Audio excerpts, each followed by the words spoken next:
And again, the fair tax folks, you have to react strongly. Whether you support the fair tax, I also co-sponsor the flat tax. Well, I like the fair tax a lot better. It's more difficult to explain. It'll take a process, meaning a vote of the people, to put the fair tax into place, because the 16th Amendment has to be abolished first before we put it in. There is no way in God's green earth that I'm going to allow a new tax to be put in without taking away all the other taxes first. But we have to stop this abusive, arbitrary, unfair, unequal taxation that goes on in this country from the federal level. But that would be the federal, right? That's only the federal, that's the only thing I can do. States could still throw in a tax, the county, the city, Yeah. so we could be up to 30%. Well, you already are. And if you looked at what you're paying more than 23% right now. Figure the hidden taxes that you're paying. You're paying your income tax. You're paying some excise taxes. But you're not paying the taxes of cost of, say, a contractor that comes in and replaces this door. It pays the tax at Lowe's or Home Depot or Carter or whatever. The tax is already paid on the wood in the original manufacture of that wood.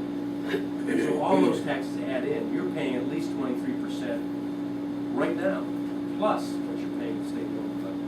And this says even drug pushers who are doing an underground economy will now pay. When they buy their new Lexus, they'll pay the tax. And I don't think you or anybody can answer this question. But if God gave us all 100%, and He asked for 10% back freely, and He doesn't get it, He can do a heck of a lot more with what He has than what any of you are proposing. Why don't we go back to one nation under God? I think that's up to the people. It's up to the people to decide. It's up to the people who are running to be honest, to be forthwith, to stand up for the morals and stand. And Well, I'll commit to that, and I think my record shows that. I've stood very strong. and one other question. One more, okay? Okay.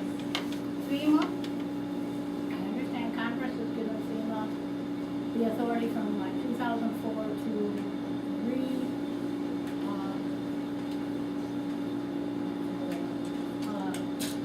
redesignate the flood zone.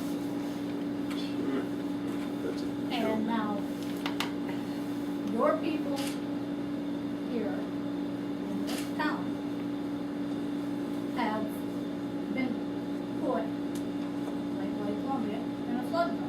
When's the last time it was flooded? Noah's Ark. You'd have to build an ark. Noah's Ark. There. Before this one. But insurance companies are already taxing for flood insurance because we don't have it.